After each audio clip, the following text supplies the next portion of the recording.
আসসালামু আলাইকুম, নিপা আহমেদ ব্লগে সবাইকে স্বাগত জানাচ্ছি নতুন রেসিপি দেখার জন্য। আর আজকে আমি আপনাদের সাথে শেয়ার করব আসছে কোরবানি ঈদ স্পেশাল ২টা রেসিপি, গরুর মাংস ভুনা রেসিপি আর হচ্ছে থাকছে ভুনা খিচুড়ি রেসিপি। তো আশা করছি আজকে ২টা রেসিপি আপনাদের কাছে অনেক বেশি ভালো লাগবে। তো আমি গরুর মাংসটা খুব বেশি ডিটেলসে শেয়ার করব না, খুবই সামান্য কিছু ক্লিপস শেয়ার করব। তো আমি গরুর মাংসের মধ্যে খুবই স্পেশাল ২টা মশলা ব্যবহার করব। তো অবশ্যই আপনারা এই ২টা মশলা ব্যবহার করলেই আপনাদের গরুর মাংসটা একদম বিয়েবাড়ি বা মেজবানি স্বাদের ফ্লেভার পেয়ে যাবেন। তো আমি ৫ কেজি পরিমাণ গরুর মাংস নিয়েছি। তো গরুর মাংসের মধ্যে এই তো আমি কুচানো পেঁয়াজ দিয়েছি, কাঁচামরিচ ফালি, তারপর হচ্ছে আদা রসুনের পেস্ট পরিমাণ মতো। আর এখানে অবশ্যই চীনাবাদামের পেস্ট ব্যবহার করবেন। আর হচ্ছে দিয়ে দিবেন সামান্য পরিমাণ একটু সরিষার পেস্ট, আর জিরা গুঁড়া, ধনিয়া গুঁড়া, মরিচের গুঁড়া, হলুদের গুঁড়া, আর হচ্ছে আমি এখানে পাপরিকা পাউডার দিয়েছি এখানে পেঁয়াজ বেরেস্তা, আর হচ্ছে টমেটো কুচানো দিয়েছি। আর দিয়ে দিলাম পরিমাণ মতো তেল, রান্নার সয়াবিন তেল। আর এখানে এই তো গোটা গরম মশলাগুলো দিয়ে দিয়েছি। তো সমস্ত উপকরণগুলো খুব ভালোভাবে আমি হাতে মেখে আধা ঘন্টা মতো আমি রেস্টে রেখে দিয়ে তারপর হচ্ছে রান্নাটা করে নিয়েছি অফ ক্যামেরাতে। আর একদম শেষ দিকে এখানে গরম মশলা ব্যবহার করলাম, শাহি গরম মশলা। তো এই রেসিপিটি অলরেডি আমার চ্যানেলে দেওয়া আছে, আপনারা চাইলে দেখে নিতে পারেন। আর এই তো টালা জিরা গুঁড়া দিয়ে আমি মাংস রান্নাটা করে নিয়েছি। তো খুব বেশি ডিটেলসে আপনাদের সঙ্গে মাংস রান্নাটা শেয়ার করলাম না, যেহেতু আমি অনেক ভিডিওর মধ্যেই হচ্ছে মাংস রান্নাটা শেয়ার করেছি। তো এখানে আমি যেহেতু 5 কেজি মাংস ব্যবহার করেছি, সেই অনুযায়ী আমি সমস্ত প্রকার মশলাগুলো পরিমাণ মতোই দিয়ে দিয়েছি। তো আপনারাও পরিমাণ মতো দেওয়ার চেষ্টা করবেন। আর অবশ্যই চীনাবাদামের পেস্ট আর হচ্ছে সামান্য পরিমাণ সরিষার পেস্ট ব্যবহার করবেন, এতে করে আপনাদের মাংস ভুনাটা একদম মেজবানি ফ্লেভার আসবে। আর যে কোনো মাংস রান্নার ক্ষেত্রেই মশলার পরিমাণটা যদি সঠিকভাবে দেওয়া যায়, এতে করেই মাংসর টেস্টটা অনেক বেশি ভালো লাগে। আর এই তো এখানে আমি ভুনা খিচুড়ি করে নিব। তো খিচুড়ি রান্না করার জন্য এখানে আমি মুগ ডাল নিয়ে নিয়েছি। তো মুগ ডালটা আমি সামান্য কিছু সময় একটু ভেজে নিব। মুগ ডালের কালারটা একটু চেঞ্জ হওয়া পর্যন্ত, সুন্দর একটা ফ্লেভার আসা পর্যন্ত আমি ডালগুলো ভেজে নিব। আর মুগ ডাল সবসময় ভেজেই রান্না করতে হয়, এতে করে অনেক বেশি ভালো লাগে খেতে। তো চুলার আঁচটা আমি মিডিয়াম আঁচে করেই মুগ ডালগুলো খুব ভালোভাবে ভেজে নিচ্ছি।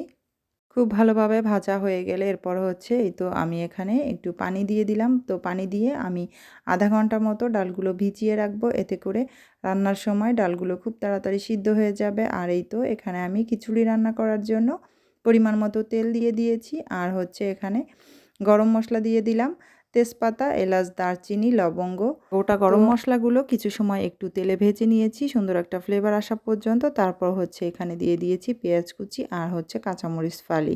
তো এখানে আমি কিছু রসুন কুচিও ব্যবহার করেছিলাম, খুবই সামান্য পরিমাণ।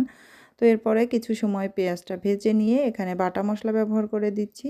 তো এখানে আমি আদা রসুনের পেস্ট দিয়েছি পরিমাণ মতো, আমি আমার পরিমাণ অনুযায়ী দিয়ে দিয়েছি, যেহেতু চাউলের পরিমাণ কম তো সেই অনুযায়ী আমি এখানে মশলা ব্যবহার করছি। তো এই তো কিছু সময় আদা রসুনের পেস্ট ভেজে নিয়েছি কাঁচা গন্ধটা চলে যাওয়া অবধি। এরপর হচ্ছে এখানে আমি দিয়ে দিলাম সামান্য কিছু টমেটো। তো আপনারা এটা নাও দিতে চাইলে আপনারা টমেটো স্কিপ করতে পারেন, আমার কাছে ভালো লাগে তো আমি দিয়ে দিয়েছি।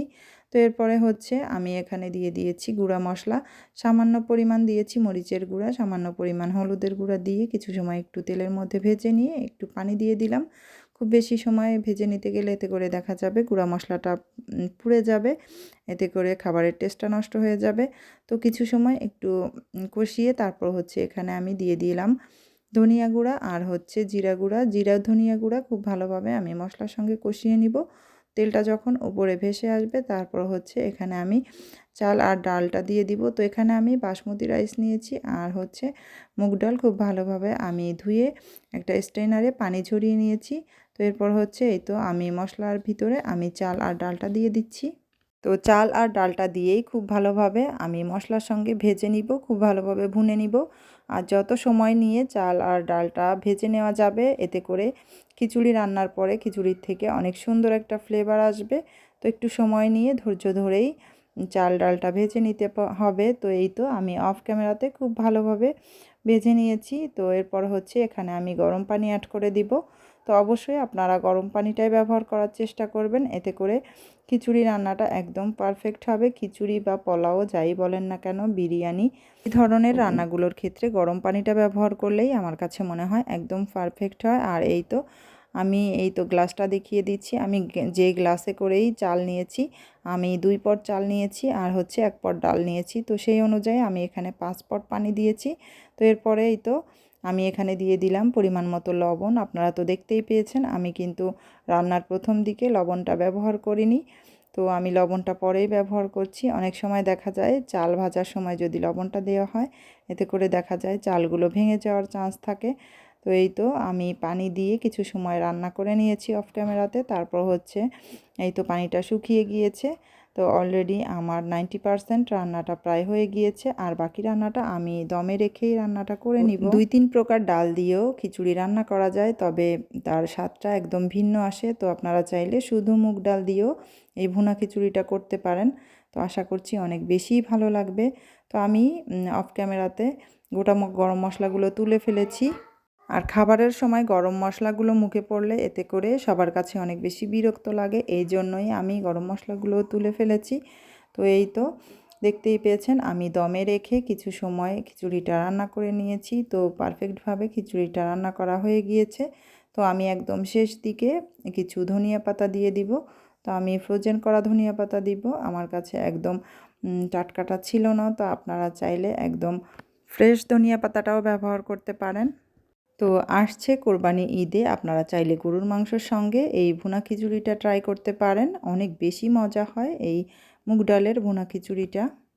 তো আমি যেহেতু গরুর মাংস রেসিপি অনেক ভিডিওর মধ্যেই শেয়ার করেছি, তাই আজকে খুব বেশি ডিটেলসে শেয়ার করলাম না। তবে খিচুড়ি রান্নাটা একদম পুরোপুরি আমি খুব ভালোভাবে আপনাদের সাথে শেয়ার করেছি। আর একদম শেষ দিকে দিয়ে দিলাম আমি কিছু ধনিয়া পাতা। তো ধনিয়া পাতাটা দিয়েও আমি খুব ভালোভাবে একটু মিক্সড করে নিচ্ছি। আর আপনারা চাইলে অবশ্যই লবণটা চেক করে দেখবেন। লবণটার পরিমাণ যদি কম হয়ে থাকে আপনারা এই পর্যায়ে একটু লবণ দিয়ে দিতে পারেন। আর হচ্ছে এখানে অফ ক্যামেরাতে আমি একটু ঘি দিয়ে দিয়েছিলাম, সেটার আপনাদের সাথে শেয়ার করতে আমার মনে ছিল না। তো একদম লাস্ট দিকে একটু ঘি ব্যবহার করলে এতে করে ঘিয়ের ফ্লেভারটা অনেক সুন্দরভাবে পাওয়া যায় খিচুড়ির মধ্যে। আর অলরেডি আমার খুব লোভনীয় ভুনা খিচুড়িটা রান্না করা হয়ে গিয়েছে। তো আমি আমার মতো করে খুব সুন্দর করে প্লেটটা সাজিয়ে নিচ্ছি। তো আজকে আমার এই 2টা রেসিপি আপনাদের কাছে কেমন লেগেছে অবশ্যই কমেন্টস করতে ভুলবেন না। আর ভালো লাগলে অবশ্যই লাইক, কমেন্ট, শেয়ার করবেন এবং চ্যানেলটি সাবস্ক্রাইব করে আমার পাশেই থেকে যাবেন। পাশে থাকা বেল বাটনটি অল অপশনে প্রেস করে দিবেন, এতে করে আমার নিত্য নতুন ভিডিও আপনাদের কাছে নোটিফিকেশন আকারে পৌঁছে যাবে। আর আপনি আপনার সময় সুযোগ মতো আমার ভিডিওটি দেখে নিতে পারবেন। আর হাতে মাখা গরুর মাংস কিন্তু অনেক বেশি মজা হয়ে থাকে। তো আমি যে প্রসেসে আপনাদেরকে শেয়ার করলাম, আপনারা চাইলে এই একই প্রসেসে আপনারা বাসায় ট্রাই করতে পারেন গরুর মাংস রেসিপিটাও। আর অবশ্যই সমস্ত মশলার পাশাপাশি চীনাবাদামের পেস্ট আর সরিষার পেস্টটা ব্যবহার করবেন। তো আর কথা বাড়াবো না, আজকের মতো বিদায় নিচ্ছি। আবারও নতুন কোনো ভিডিও নিয়ে চলে আসবো। সবাই অনেক অনেক ভালো থাকবেন, সুস্থ থাকবেন। আল্লাহ হাফেজ, আসসালামু আলাইকুম।